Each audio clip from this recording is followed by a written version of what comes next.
In the last video, I set myself a challenge that will go over the next 9 months that is about me trying to achieve as many of my goals as I can, but more specifically, the things that I feel that are important to me just now.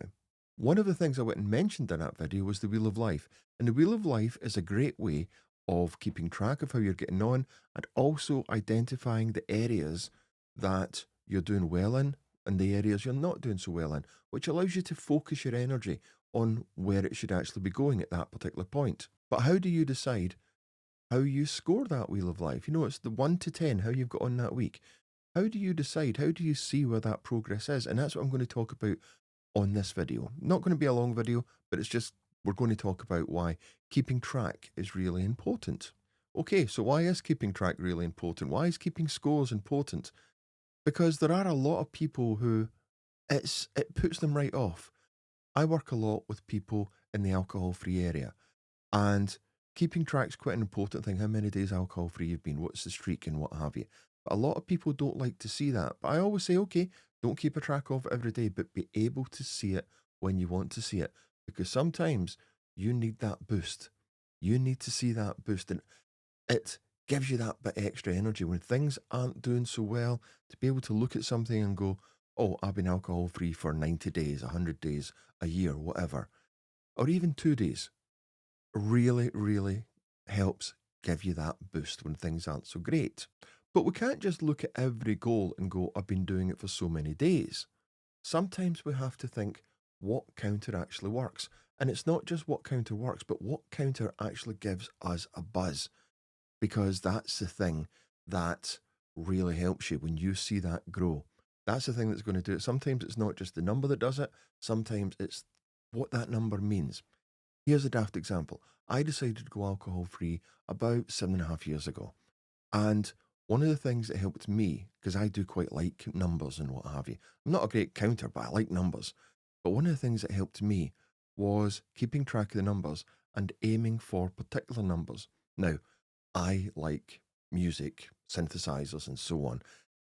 And there's a whole load of synthesizers that have numbers with them. So it became fun for me for getting those numbers. For instance, the classic ones that a company called Roland make, which is, for instance, I used to have a synthesizer that was an SH101. So hitting day 101 was absolutely fantastic. So for me, these numbers, these model numbers from Roland synthesizers became a target that I went for. And yes, I was really quite proud when I got to day 808.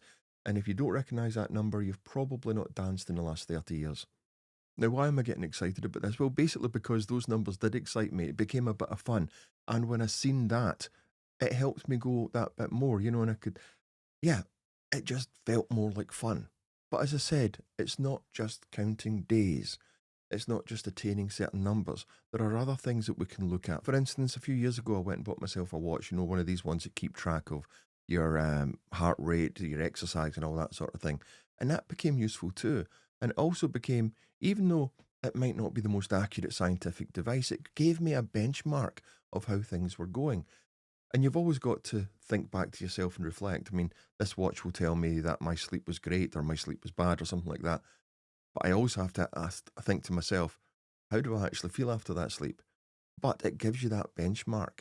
You can also, if you're doing health things, don't forget that there's relatively cheap blood pressure monitors that you can use. There are step counters that you can use. All these things, whatever it is, it gives you that target to get to. And especially if you can relate to that, it's got that bit of fun. It's got that bit of a buzz. And getting those numbers, whatever they are, however you're counting them, can get you through and help you achieve what it is you're trying to get to.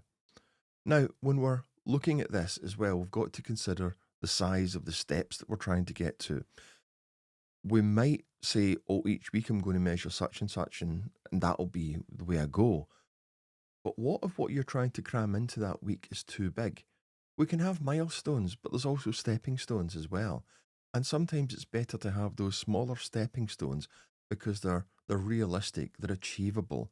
They might actually seem quite big, but they're not as big as a milestone, if you take my point. Sometimes we can try to achieve too much in one go. Sometimes it's better to take that slightly smaller step. If it takes us 3 steps and we get to that milestone, great. It's better than the one big one that we feel we're never going to get to the end of. And when we feel as if we're not going to get to the end of it, there's a good chance we won't, because we'll start not seeing the progress, we'll start seeing it slipping, that motivation will start disappearing, and we might just give up. Now, going back to the Wheel of Life that I went and mentioned earlier in this video and I talked about in the last video, how does this relate to that? Well, sometimes we have to make that judgment just on how we feel. When you're looking at that Wheel of Life each week and you're seeing the segments that you have decided to work on, whether it be nutrition, health, whatever, you're looking at those segments and you're trying to score it between 1 and 10. Sometimes it is a gut feeling. For instance, if you are looking at hydration, you can count how much you've had to drink, but how do you actually feel?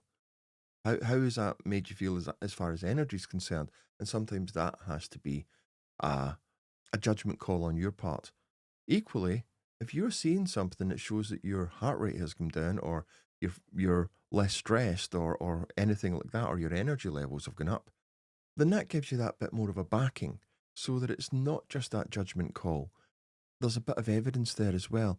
And that evidence can, again, reinforce that you are actually progressing. Or maybe, and this is perfectly valid state to be in, that maybe things haven't worked quite so well that week.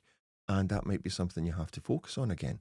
It's all a valid state to be in. It's good to know that you're working forward, but equally, it's good to know when things aren't quite working. And it's good to know that early. So keeping a track of these things is really good. You don't always have to look at them every single day, but trying to look at them regularly really helps, because then you spot the positives, you spot the progress, but you also spot the negatives, which takes you back the way. So for yourself, consider what it is you want to achieve, because that will help you define what it is you're going to measure and what it is you'll get the most out of. And also consider, what is it that gives you a buzz when you see that figure, when you see that progress? Again, straight numbers don't always do it. So what is it that makes you see that figure or see that result and go, yeah, that was me, I managed that?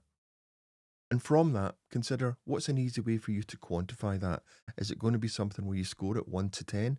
Is it going to be that you can actually keep track of it, either if you're losing weight, a percentage, or the actual pounds? And when it comes to losing weight, don't just consider the weight. Think about body size, body shape, and what have you. Keep track of all of that as well, because sometimes you'll lose weight, but you won't lose the body size. Other times, you don't lose weight, but your body size might come down. So it's that you've got to look at the whole picture as well. And how are you going to track it? Is there an app that helps? Is it something that you can tick off a calendar on the wall? Is it a spreadsheet? Is it a notepad? What will help you keep track of it? I've seen people colour in pictures about it, a different colour each day. All of these things, whatever, and again, whatever gives you fun towards that can help a great deal. It can help you keep moving forward. And if you want, feel free to put something in comments about a way that's helped you keep track of progress. It's really good to share these things, give people different ideas, gives me different ideas as well. So if there is something, stick it in the comments. I'd love to see it. As always, thanks very much for watching the video, and thanks very much for the reaction for the last video. It's been absolutely brilliant, better than I could have hoped for, and there's been some lovely comments, the likes, the views, and the added subscribers as well. Absolutely brilliant. Thanks very much for that. I'll see you in the next video. Bye.